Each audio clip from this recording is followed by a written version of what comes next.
Welcome to the StockManor.com studios. I'm your Stockmanager Brian Johnson. I had a start to the day was down. We gapped down, started to run down. How many people, raise your hand, how many people panicked and thought, I gotta get short, I gotta get short, I gotta get short? I'm sure there might have been a couple people that are snickering to themselves or whatever if you happen to watch the beginning of the market. If not, you weren't fooled. I had, some pretty clear battle lines drawn in, if you will. We didn't cross either one of those, as would be expected. So guess what? Bulls are still in charge here, guys. Nothing's changed. Nothing's changed. And actually, even after today, we've still got a pretty decent trend here. It's not necessarily strong. I mean, we're not obviously screaming to the upside. But it is still moving and grinding, if you will, its way upwards. So looking at the charts here, what do we see? We did not see a break over that 11,050 mark that I was talking about. The high was 11,053.21. If I'm not mistaken, I think that happened right at the very end of the day where it tried to poke its head over and then, of course, ran back really quick. Do not necessarily like holding overnight. I've said this a million times. Options expiration week, be careful. Holding Monday into Tuesday, okay, that's maybe okay. But other than that, I'm very cautious holding overnight for the rest of the week. And so we did see a duck, or just a jab, as it were, above the 11,050 mark by 3 points. So no real entry, nothing really to get into there. Coming back to settle at 11,020 by the end of the day. Overall, 10 points up on the Dow today. More movement than what was shown. We were only up 10 points today on the Dow. However, do keep in mind we did come back to retest this 50-period moving average. Look what a beautiful touch that was. Do you see how important it is to have some of these lines drawn in your charts? It really does make a difference. It can really, really, really help you in your trading. So come back, retest the 50. That was right at about the 10,913-ish area, which is not a break of 10,900. Certainly not anything down into this area, which is really what I'm looking for here, this 10,875-ish mark or whatever. To be looking for any kind of a potentially short-term, at least, short trade in the markets themselves. Or for those of you that are playing it just long, this might be a good place to maybe have stops to kind of protect some of your profits. It's up to you over the next few days what you do with that. Putting in a big, gee whiz, potential topping candle here. Big doji candle right at the top, but those have meant nothing on the way up, so they just are what they are. Still waiting for more strong breaks above the 11,050 mark. That is the more speculative, more aggressive entry. And or maybe above the 11,100 area. Be good entries there on the Dow for some short-term long plays. NASDAQ on a 60, also breaking up over this area. 2030, remember that? 2030, that was my area to be watching. Yesterday it was 2025 for the more aggressive, 2030 for the more conservative. We saw a little bit of a break above that, only to pull back. Big move down today, finding support. 50-period moving average. Now we're back up above it again. So still climbing upwards. Nothing to be panicked about here if you're a bull, but you must continue to be cautious. Daily here you can also see coming right up to this other line I have drawn in here. Crazy how these things work. So we're up to the next overhead line of resistance. What's next? 2060. 2040 to 2060, I would be very, very, very cautious playing here. You want to be very quick with your trading in this area. I'm not so sure. I'm not just going to sit this one out and let the big dogs dance with one another. I don't want to get chopped up in their movement. So I'm going to wait until we get a break either above 2060 or back below some of this area before I look for short positions. I don't even know if I'll short the NASDAQ. You know how I am about that kind of stuff, especially on the NASDAQ. But creeping our way up to this overhead area, 2060 once again, for the weekly overhead resistance. SPX, look what we did. A jab above the blue line only to what? Close back below it. Interesting. Here on a push above 1170. I mentioned from about 1170 to 1180, really 1172 or whatever I think is what I was talking about last week. 1172 to 1180, 1170 to 1180, whatever. It's all about the same. Be very, very, very cautious. Once again, I'm going to let the big dogs duke it out. I do not have billions of dollars to play with, although I wish I did. So I'll let the big dogs duke it out. I'm just going to take my piece of pie out of the middle.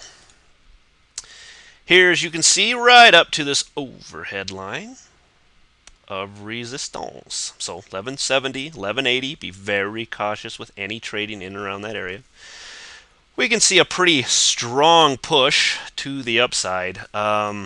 Maybe above the 1185 mark for those of you trading at home. I don't know. You got to be very, very nimble if you're going to do that. Just be very cautious with your trading, especially this week. And pushing our way then above 1185 to about the 1195 mark. I would be watching that very closely as well on any further push to the upside. This would be a great place to be looking to maybe take a little bit of profits and or be cautious if you are long. Above that, it's 1220. Crazy, crazy. But look at this creep up. Look at the creep up. We could see the same thing here for the next few weeks. That would take us, if it does continue for the next few weeks, that would take us through the elections, well into earnings season, and who knows, we might see this thing creep up even through Christmas. Yeah, that's right. Christmas is coming, as crazy as that sounds. VIX on a daily, look what we saw. Gap up, moved right back down. Where did it find support? The little wiki hits the little green line here. Crazy how that works. And closes back up and on the blue line we have drawn in here. Crazy how that works. So you can see the VIX still holding in this channel that we're watching. For you options traders, might want to start looking at some possibilities for down the road here. Also at this level right here on the weekly, as you can see, we got the gap down. So was it indicative? I don't know. I had a really good article actually sent to me yesterday. It was just a post actually from one of my viewers that I thought made a lot of sense. Saying that basically yesterday's move in the VIX was a nothing. It was a nothing move. It didn't mean anything whatsoever. they're just moving around some VIX stuff that I won't get into all the intricacies of it, but just basically saying that yesterday's move in the VIX meant nothing. So we'll take it for what it is. However, here's what is interesting about it. Maybe it did mean nothing. Maybe it was a who cares move. I would certainly be up for that. Whatever. However, it's curious that happened to stop right at the blue line. Not once, but now 2 days in a row. I'm not a big one for technical analysis on the VIX, but I gotta say that is mighty peculiar to see that. So that big move down yesterday didn't just move anywhere. It could have stopped any place. Could have stopped here. Could have stopped down here. Could have stopped way down here. Could have stopped anywhere. But no, it stopped right on that little blue line we drew. Amazing how that works sometimes. So we'll see if that ends up holding over the next few days. Apple on a 60. Look what it did. Where was our target? Our target was above 295. Play it back to it right around or into that 300 mark. High was what? 299.50. Wow. How beautiful did that trade work out. So a very, very, very nice trade there. If you held, okay, why not?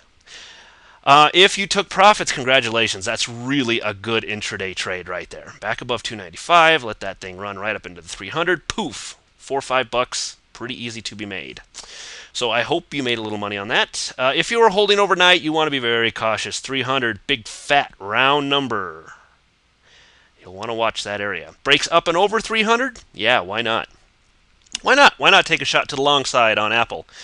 And keep your stop at, I don't know, 299.50. Why not? Keep it right down in that area. I wouldn't put a big stop on it. I wouldn't certainly sell the farm on a move over 300 on Apple because you don't know if the first attempt's going to hold. You don't want to get burned on that. But it's not a bad trade. Pretty conservative trade, I would think, if you're careful with your position size. Here you can see it on the weekly or on the daily, moving up, bouncing back, holding nicely to these little lines we have drawn in here, and now pushing above it, and 2 new highs yet once again in Apple. So completing this nice move up. You can see on a weekly still wanting to push itself up, and big earnings on Apple towards the end here of October. Could mean maybe a push back into the lower blue line. Man, that's a long ways up. But hey, you know what? I remember saying back here, man, Apple making, what I think, 300 or something. I remember saying, I think back here, Apple making 300. I just don't know. And now look where we're at. Got to hand it to them. FAS on a 60-minute, pushing up and above. 2260 was my more aggressive entry, 23 my more conservative. Both of them made you money. Hope you were following that. So now the big push here would be 2340 to the 2360 area for your overhead resistance on FAS. Breaking out of the what? Symmetrical triangle. That's very good. So up and above 2350, maybe look for this 24-ish area. I think that could make for a decent trade, and any further big move up here by the FAS could take us right back into 25. Wow, what a move that would be. But looks like it's setting up pretty nicely so far. If you want to Elliott wave this, how about a 1, 2, 3, triangle 4, and now we're starting a 5 up. I know. Looks pretty, doesn't it, guys? Works pretty well. Okay, so that could be what we're seeing here. That means FAS is going down. We got to break below 12.25. If you took that trade, you made a killing on that today. Whopping 3 cents. Woohoo! Okay, so it wasn't a killing, but it was money nonetheless. If you're still in it, I'd be watching this move tomorrow too. If it happens to maybe move a little bit up overnight and then move back down and through it tomorrow, still a good trade below that 12.25, 12.20-ish area. From a daily perspective, pushing below here, look at that. Looks like it wants to push down to new lows. Maybe one last time. We've got a touch here, and now a close below this area right here. So if we get a little bit of, maybe we get this little move up tomorrow with a drag down, that would be your entry. Still option to the downside, and then above 13 to the long side if there happens to be a big run on the banks or something tomorrow. So if the banks drop hard for some reason, this would run up. Your entry's above 13 for the long side, and below 12.20 or so for the downside. That'll do it for today's video. If you've been following along, should have made some money in Apple and or FAS and or FAZ and or probably not the markets. The indices were basically sideways for the most part. So not much going on there, and that is why we like to look at individual stocks as well while we trade, just in case the indices are doing nothing. Hopefully you were able to get in on a little bit of that. Market's still sideways, nothing broken from a bull side, still opportunity to go to go up. You can see the upper blue line here holding as long as if this moves sideways, it just clears more room to the upside for this thing to continue to move and not break the blue line. Not saying it can't break the blue line, but this would be a good area of overhead resistance to be watching as we push forward. And I have about 3 spots open in tonight's mentor meeting. So if you would like to know more about the mentoring, if you'd just like to get to know me a little bit more, maybe ask me a few questions, we are going to do all of that tonight. It is free. Write me an email to info@thestockmentor.com. I'll send you a link to tonight's meeting. Still time to do it. It starts at 9 p.m. Eastern. That is 6 p.m. Pacific time. You just click a link. It'll take you right into the meeting. You can chat. You can chat via headset, via mic. You can type questions if you'd like to. Lots of ways to communicate. And I'd love to see you there tonight if you have some extra time. Send me an email. 3 spots left. And if not, we will see you again, as always, tomorrow.